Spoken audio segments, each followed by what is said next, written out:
नमस्कार विद्यार्थियों, मैं हूं सोनू कुमार और एक बार फिर से स्वागत है आपका मैथ क्लासेस गाड़ा खेड़ा में। देखिए, लास्ट वीडियो में हमने एक्सरसाइज नंबर 13.2 में क्वेश्चन नंबर 8 तक कर लिए थे। आज हम जो करने वाले हैं 9, 10 और 11। जी हां, आज हमारे पास मात्र ही 3 क्वेश्चन है। उन्हीं क्वेश्चन को करना है, बहुत ही अच्छे से करना है और हर एक पॉइंट समझ के चलना है। देखिए, आप लोगों को अगर पीछे के वीडियोज में कोई प्रॉब्लम है तो आप लोग कॉमेंट कर सकते हो with exercise number and question number लगा के कॉमेंट कर सकते हो। मैं आपकी समस्या का समाधान पूरी कोशिश करूंगा कि सोल्व हो जाए। आपकी समस्या जो है उसका समाधान हो जाए, पूरी कोशिश करूंगा। तो चलिए, ज्यादा टाइम न लेते हुए मैं इस वीडियो को आगे बढ़ाऊं उससे पहले करना आप लोगों को वीडियोस को लाइक, शेयर और सब्सक्राइब। तो चलिए स्टार्ट करते हैं हम आज का वीडियो। देखिए, आज हमारे पास क्वेश्चन नंबर पहला जो है वो है क्वेश्चन नंबर 9 का है। इसने बोला है यदि बिंदुओं ए, बी तथा सी के निर्देशांक क्रमशः 3, 2, 4, 4, 5 -1, 6, 3, 2, 2, 1, 0 हो तो सिद्ध कीजिए कि रेखाएं ए बी व सीधी परस्पर लंब हैं। देखिए, सबसे पहले हमें निर्देशांक दे रखे हैं तो हम लोग लिखेंगे क्वेश्चन नंबर 9 का लगा के लिखेंगे क्या दिए गए बिंदु हैं, सॉरी। देखिए, सबसे पहले हमें लिखना क्या कि दिए गए बिंदु हैं। अपने पास जो बिंदु दे रखे हैं वो कौन कौन से दे रखे हैं? एक तो ए दे रखा है जिसका जो निर्देशांक हमें दे रखा है वो क्या दिया भैया? 3, 2, 4 दिया। क्या दिया है? 3 और 2 और 1 दिया है 4। सेकंड की बात करते हैं, एक बिंदु अपने पास क्या है? बी है। उसका जो निर्देशांक है 4, 5 -1 है। क्या? 4, 5 -1 है। 4 है, 5 है और -1 है। दूसरे की सी की बात करते हैं, अपने पास जो सी बिंदु दिया है वो है 6, 3, 2। 6, 3 और क्या है? 2 है। 6, 3, 2 है। एक और बच गया डी, जो लास्ट है वो क्या है? 2, 1, 0 है। 2, 1 और क्या अपने पास? 0 है। ये अपने पास 4 बिंदु दिए गए हैं। क्वेश्चन नंबर 9 में बोला गया कि अपने पास 4 बिंदु है। पहला है ए जिसके निर्देशांक है अपने पास 6, जिसके निर्देशांक है 3, 2, 4 और बी के निर्देशांक है 4, 5 -1 और सी के निर्देशांक अपने पास 6, 3, 2 और डी के है 2, 1, 0। ये अपने पास क्वेश्चन दिया गया है और हमें बोला गया कि सिद्ध कीजिए कि ए बी वेक्टर व सी डी वेक्टर परस्पर लंबवत हैं। ए बी वेक्टर व सी डी वेक्टर परस्पर लंबवत है।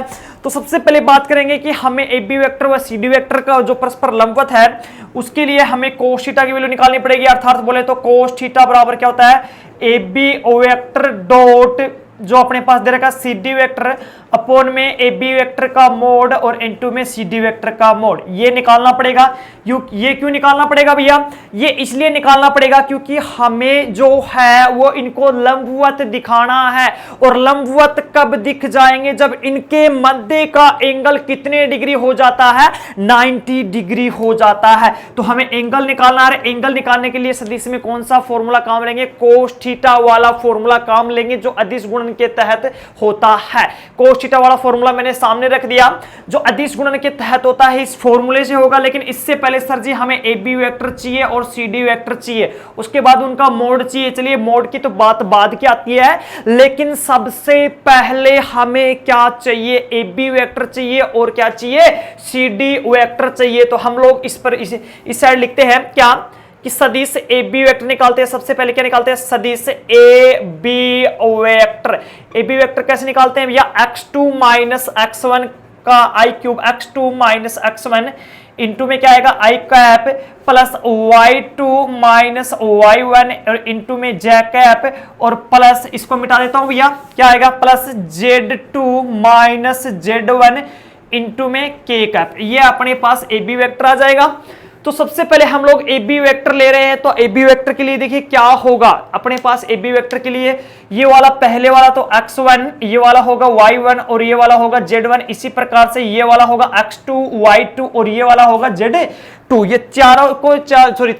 तीनों निर्देशांक हमने लिख लिए हैं। इनके जो 2 बिंदु इनके निर्देशांक हमने लिख लिए हैं। अब क्या होगा? इसमें वैल्यू रखनी है। तो ए बी वेक्टर का वैल्यू कितना होगा? x2 का मान देखिए कितना है? 4 है, तो हमने रखा 4 - x1 का वैल्यू कितना है? 3 और ये कितना आएगा? आई कैप प्लस y2 का मान कितना भैया? 5 - y1 का मान कितना भैया? 2 और इंटू में j कैप और प्लस Z2 का मान कितना भैया, Z2 के लिए देखिए क्या आएगा अपने पास माइनस का 1 और माइनस का कितना हो गया 4 और इंटू में K कैप। यहां से मेरे पास जो AB वेक्टर आ जाता है, यहां से मेरे पास जो AB वेक्टर आ जाता है वो कितना आ गया, I कैप 1 बचेगा ना, 1 मल्टीप्लाई होगा, कोई इफेक्ट नहीं पड़ने वाला। यहां से कितना आ गया 3J कैप प्लस यहां से कितना आ गया सॉरी माइनस का 5K कैप। यहां से मेरे पास क्या आ गया भैया, AB वेक्टर आ चुका है। यहां से मेरे पास जो आ चुका वो क्या हो चुका है, AB वेक्टर आ चुका है। ये देखिए अपने पास AB वेक्टर का मान आ गया।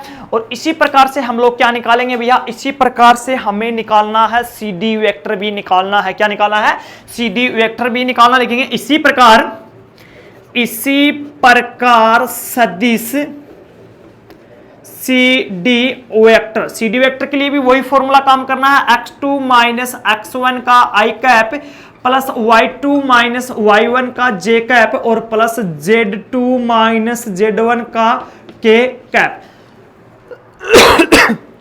ये फॉर्मूला काम करना है। लेकिन अब देखिए ये x1 y1 जो है, या ये ना लेके अगर हम CD वाला लेंगे, C और D वाला, C पहले आ रहा है तो ये क्या होगा x1 और ये क्या होगा y1 और ये क्या होगा Z1 होगा और ये क्या होगा x2 y2 और ये क्या होगा Z2, ये अपने पास होगा।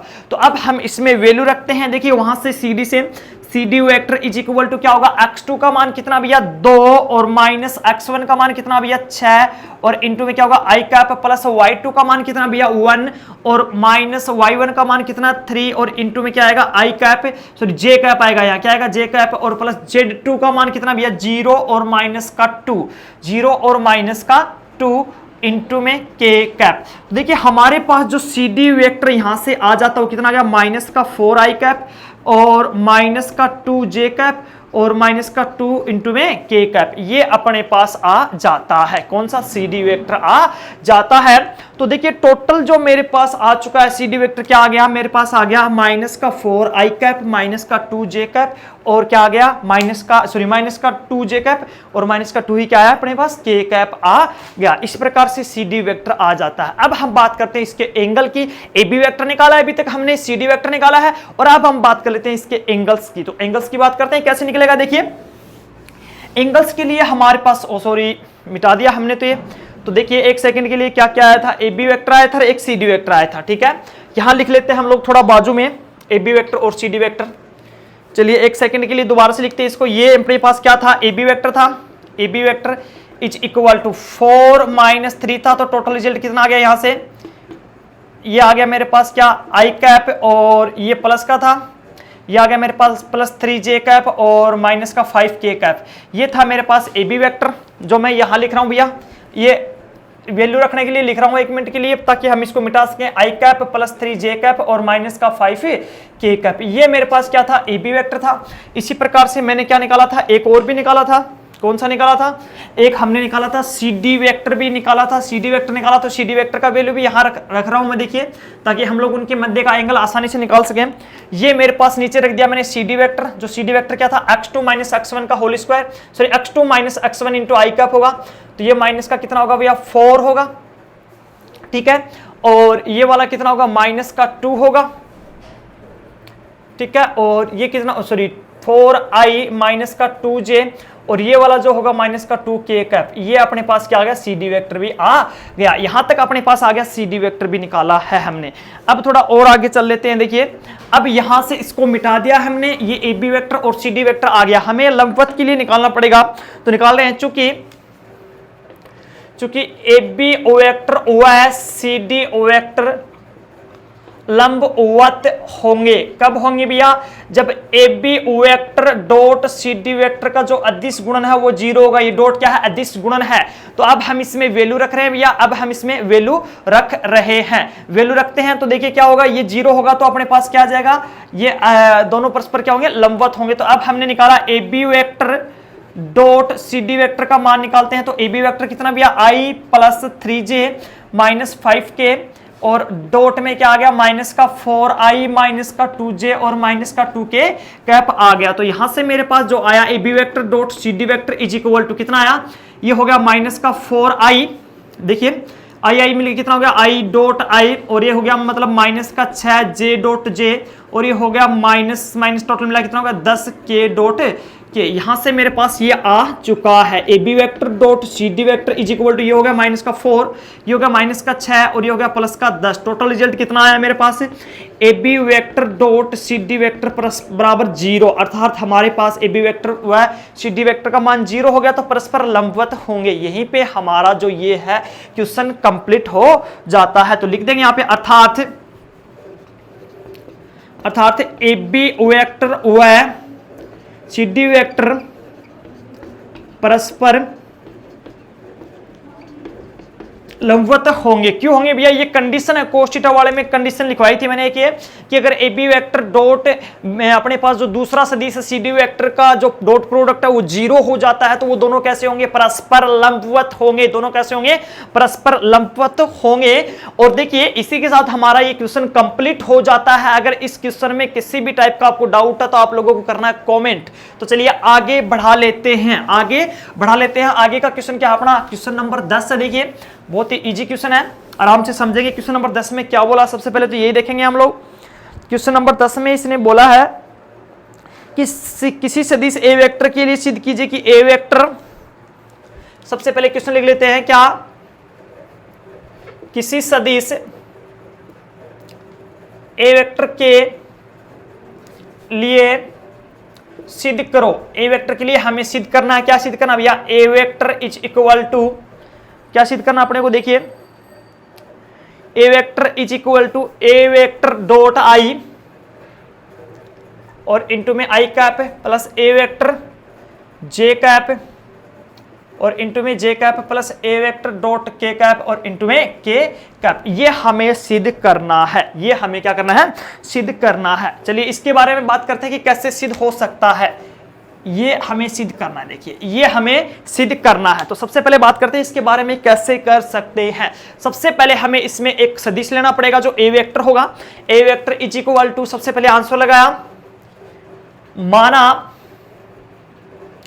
ए वेक्टर कोई सदिश निम्न प्रकार है। निम्न प्रकार है, किस प्रकार है भैया? A vector is equal to क्या? A1 आई कैप ले लिया, A2 जे कैप ले लिया प्लस में A3 के कैप ले लिया। अब हमें करना क्या है? देखिए अब ए वेक्टर को आई डॉट से मल्टीप्लाई करना है तो ए वेक्टर को आई डॉट से मल्टीप्लाई कर दो।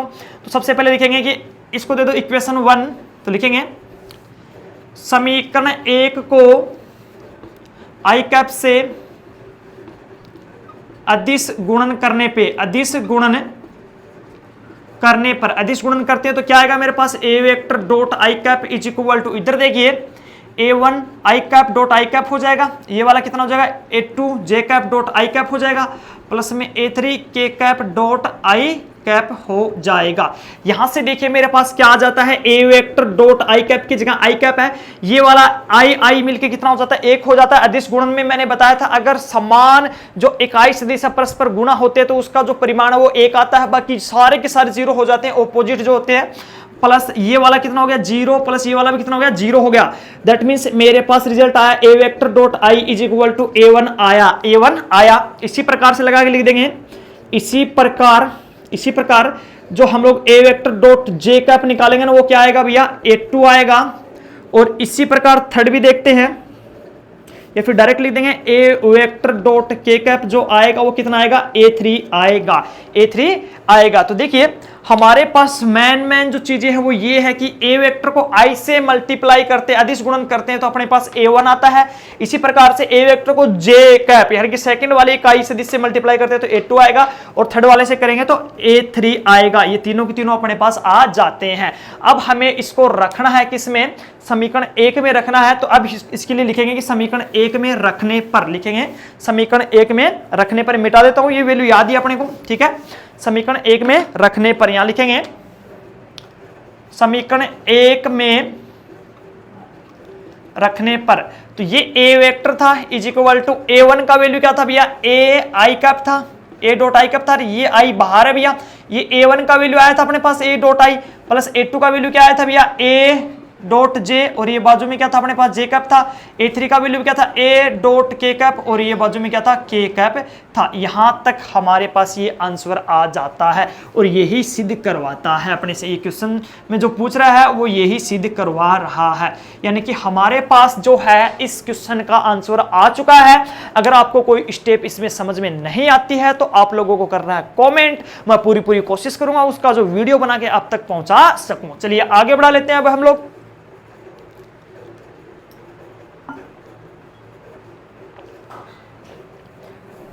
आगे देखिए 10 का क्वेश्चन है। 10 का क्वेश्चन देख लेते हैं कि क्या है अपने पास।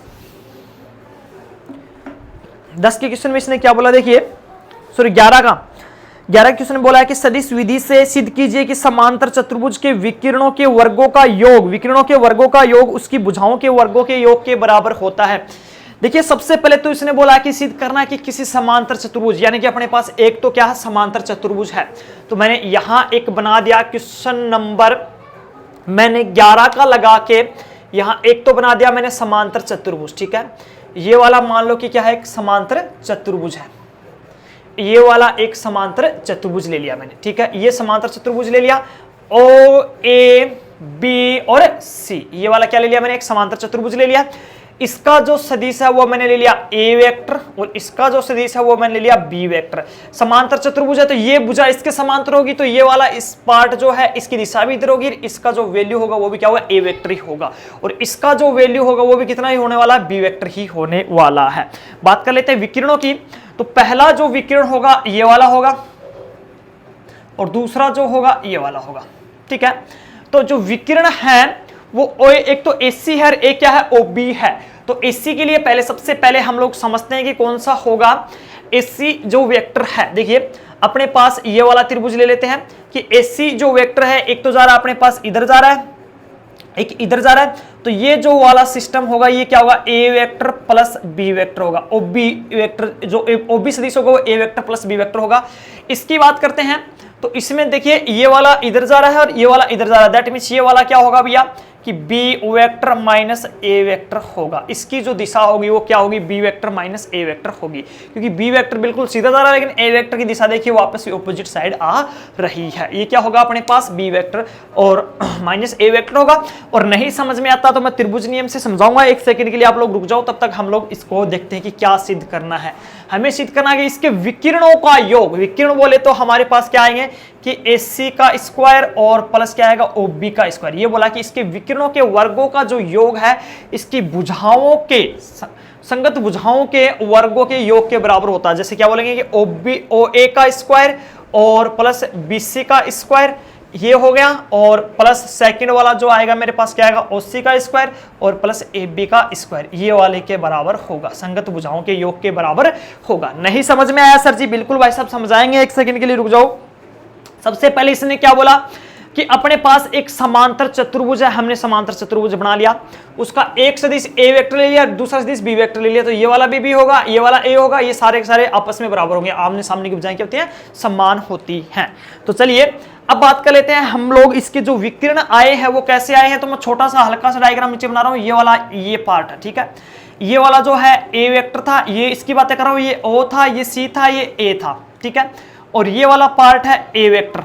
ठीक है, तो इसमें देखिए इसकी दिशा तो इधर जा रही है और ये चलता रहेगा यूं आएगा, और लेकिन ये B वेक्टर की दिशा क्या आएगी ऑपोजिट आएगी, तो अपने पास क्या आएगा ये जो B vector minus A vector, देखिए A वेक्टर ऑपोजिट साइड से मिल रहा है आपको, तो ये क्या आएगा B vector minus A vector होगा। ठीक है, B vector minus A vector होगा। यहां तक सब कुछ ठीक था अपने पास। चलिए अब हम ले लेते हैं इसके लिए कैसे कि अब अपने पास सेकंड वाला ले लेते हैं। इसी प्रकार जो है सेकंड वाले की बात कर लेते हैं। सेकंड वाले की जब बात करते हैं तो देखिए ये वाला है इस टाइप से, ये वाला है तो ये क्या होगा A वेक्टर है, ये वाला क्या है B वेक्टर है, ये बिंदु B है, ये C है, ये A है। इसकी बात कर लेते हैं। इसकी बात जब हम करते हैं तो अपने पास क्या आएगा, सॉरी गलत बता दिया भैया, सॉरी गलत बता दिया, एक मिनट के लिए देखिए दोबारा से देखते हैं। पहले वाले की बात करते हैं, ये OAB वाला देखते हैं। ये मेरे पास O था, ये A था, ये OAB है, ये A वेक्टर है और ये B वेक्टर है। तो देखिए इन दोनों की दिशा समान जा रही है, इधर जा रही है, इसकी भी इधर जा रही है, तो ये क्या होगा ए वेक्टर प्लस बी वेक्टर होगा। ये तो कंप्लीट है। ये अपने वाला नीचे वाला त्रिभुज। ऊपर वाले त्रिभुज की बात कर लेते हैं हम लोग। ऊपर वाला त्रिभुज क्या है अपने पास, ये वाला है। ऊपर वाला त्रिभुज क्या है, ये वाला है। तो इसमें क्या होगा, देखिए ए वेक्टर है और ये क्या है, बी वेक्टर है। ये अपने पास है या नहीं है, ओ वेक्टर, ए वेक्टर और बी वेक्टर। इन दोनों की दिशाएं अपोजिट हैं। इन दोनों की दिशाएं क्या है, अपोजिट है। तो इसको क्या लेंगे हम लोग, बी वेक्टर माइनस ए वेक्टर हो जाएगा, क्योंकि ये दिशा यू है। आगे चलेंगे तो देखिए ये अपोजिट दिशा आ गई, तो ए वेक्टर किसका है, माइनस का है, तो बी वेक्टर माइनस ए वेक्टर हो जाएगा। तो चलिए अब बढ़ा लेते हैं थोड़ा और आगे। अब थोड़ा सा और आगे बढ़ा लेते हैं।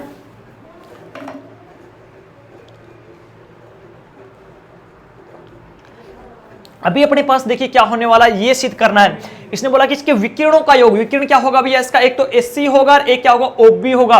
उनका जो स्क्वायर, इनकी संगत भुजाओं के वर्गों के योग के बराबर। संगत भुजाएं मतलब आमने सामने की भुजाएं, नहीं ओ ए का स्क्वायर प्लस बीसी का स्क्वायर के बराबर होगा, और दूसरा क्या होगा, ओसी का स्क्वायर प्लस ए बी के स्क्वायर के बराबर होगा। तो यही होगा अपने पास। तो सबसे पहले इसके लिए लिख लेते हैं अपने को क्या क्या दे रखा है। सदिश की बात कर लेते हैं। सदिश ओ ए बराबर क्या लिया हमने, ए वेक्टर, ठीक है। ये क्या होगा, ए वेक्टर, और क्या ले लिया हमने कि ओसी वेक्टर इज इक्वल टू क्या आ गया मेरे पास भैया, बी वेक्टर ले लिया। ये दो लिए थे हमने, बाकी सारे के सारे इसी प्रकार से हमारे पास आ जाएंगे। क्या आएगा कि बीसी वेक्टर भी क्या आएगा, ए वेक्टर आएगा, और क्या आएगा अपने पास ए बी जो वेक्टर आएगा वो भी क्या आएगा, बी वेक्टर ही आएगा। अब हमें निकालना क्या है, एसी वेक्टर की बात करते हैं। तो एसी जो वेक्टर है अपने पास क्या आएगा, एसी जो वेक्टर है वो क्या आएगा, बी वेक्टर माइनस ए वेक्टर आ गया। और जो अपने पास आया ओ बी वेक्टर जो आया वो क्या आया, A vector plus B vector आ चुका है। इधर तो अपने पास ये सारा का सारा प्रोग्राम आ चुका है। अब हमें लेना क्या है, इसके विकिरणों का योग, विकिरणों का योग लेना है, ठीक है। तो यहां लिखेंगे प्रश्ना अनुसार, प्रश्ना अनुसार विकिरणों का योग करना है। विकिरण क्या था इसका, सबसे पहला जो विकिरण वो क्या है, ओ बी का स्क्वायर है प्लस ओ ए का, सॉरी ओ एसी का स्क्वायर है। तो ओ बी कौन सा भैया, ओ बी क्या है, ए वेक्टर प्लस बी वेक्टर है, ए वेक्टर प्लस बी वेक्टर है, और इसका क्या दे रखा है, इसने स्क्वायर दे रखा है, प्लस एसी कौन सा दे रखा है भैया, बी वेक्टर माइनस ए वेक्टर का स्क्वायर दे रखा है। सोल्व करते हैं इसको, क्या आएगा अपने पास, ओ बी ओ का स्क्वायर प्लस एसी का स्क्वायर इज इक्वल टू, देखिए A vector plus B vector का मतलब क्या हो गया अपने पास कि ए वेक्टर के मोड का स्क्वायर प्लस बी वेक्टर के मोड का स्क्वायर, और क्या है अपने पास देखिए, और प्लस का 2a वेक्टर और b वेक्टर, उसकी बात कर लेते हैं हम लोग। तो वो कितना आएगा, प्लस का b वेक्टर के मोड का स्क्वायर और प्लस a वेक्टर के मोड का स्क्वायर, और ये माइनस का 2a वेक्टर, और ये क्या आ गया, b वेक्टर आ गया। देखिए ये वाला पार्ट और ये वाला पार्ट समान है तो कैंसिल आउट हो जाता है। होल स्क्वायर खुला है यहाँ पे, तो मेरे पास यहाँ से क्या आ गया कि O B vector plus AC vector का स्क्वायर इज इक्वल टू क्या बच गया, ए वेक्टर के मोड का स्क्वायर प्लस बी वेक्टर के मोड का स्क्वायर, प्लस कितना बच गया, एक और बच गया, ए वेक्टर के मोड का स्क्वायर और प्लस बी वेक्टर के मोड का स्क्वायर बच गया है। तो देखिए यहां से मेरे पास जो आया ओ बी वेक्टर का स्क्वायर प्लस एसी वेक्टर का स्क्वायर इज इक्वल टू कितना आया, ए वेक्टर के मोड का स्क्वायर। तो ए वेक्टर ये रहा और इसका मोड भी क्या होगा, यही बुझाओगी, तो ओ ए वेक्टर का स्क्वायर हो गया, प्लस बी वेक्टर की बात कर लेते हैं। तो बी वेक्टर के लिए देखिए अपने पास कौन सा होगा, तो बी वेक्टर, ये जो बी वेक्टर है इसको लास्ट में लिख देते हैं, सॉरी ये यहां लिख दो कि ए वेक्टर का स्क्वायर, और यहां क्या लिख देंगे, बी वेक्टर के मोड का स्क्वायर, एक ही बात है। तो ये ऊपर वाला भी आ गया, कौन सा आ गया, बीसी वेक्टर का स्क्वायर हो गया, ठीक है। ये वाला तो दो तो हो गए, प्लस एक बी वेक्टर का स्क्वायर है, जो बी वेक्टर कौन सा, ए बी वेक्टर आ गया, ए बी वेक्टर का स्क्वायर हो गया, प्लस एक हो गया अपने पास सेकंड कौन सा हो गया, बी वेक्टर के लिए क्या होगा, ये वाला होगा ओसी वेक्टर का स्क्वायर, ओसी वेक्टर का स्क्वायर भी हो गया, और यहां से अपने पास ये आ जाता है।